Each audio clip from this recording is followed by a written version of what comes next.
This VMC Neko Hook is literally on everyone's spinning rod around the country, especially the top tier bass pros.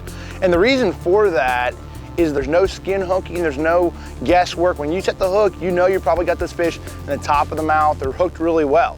And the one thing that we added this year with the Finesse Neko, we set it up to where we have a dab of resin with a fluorocarbon keeper. And that's gonna allow you to Texas rig this hook on your favorite soft plastics, whether that's a hand poured worm, a fluke style bait. No matter what your favorite setup is, we have a size of hook that'll work for that application.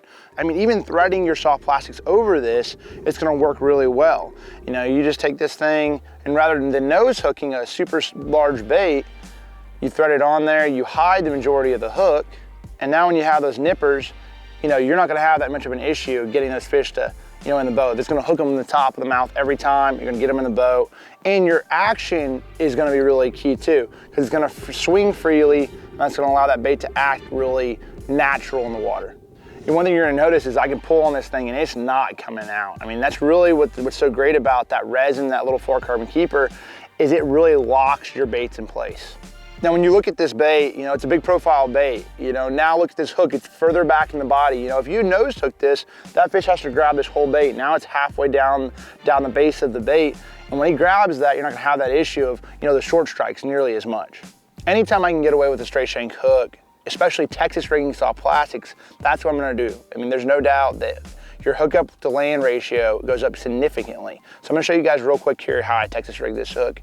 The first thing I'm gonna do is size up. This is just a standard little finesse worm.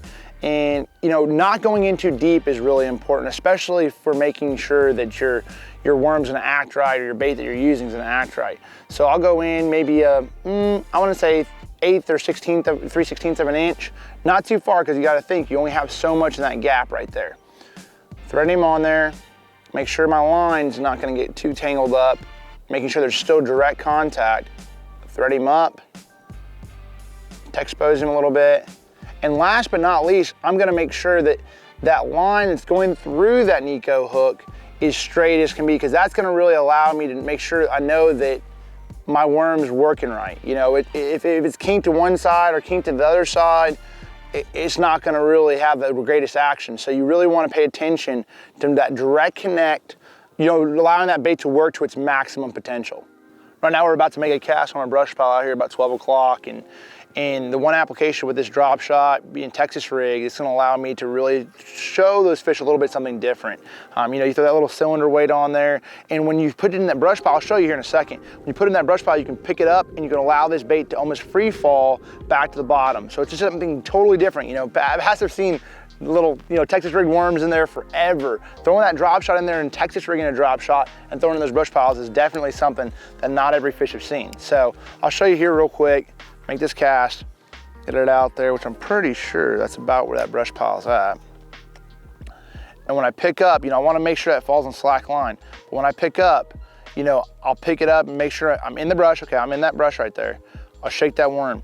And what that's doing is it's basically just shaking there with that hook. It's staying inside that brush pile, and it looks so natural because you don't have a weight, you don't have everything else out there. It's just basically almost just a single little worm just dangling in a brush pile a foot off the bottom. Your angle's gonna be a little bit different right there, but shaking that thing right there, if that fish is sitting in that brush pile, he can't stand, that worm being 6 inches off the bottom looking so natural, just like a minnow.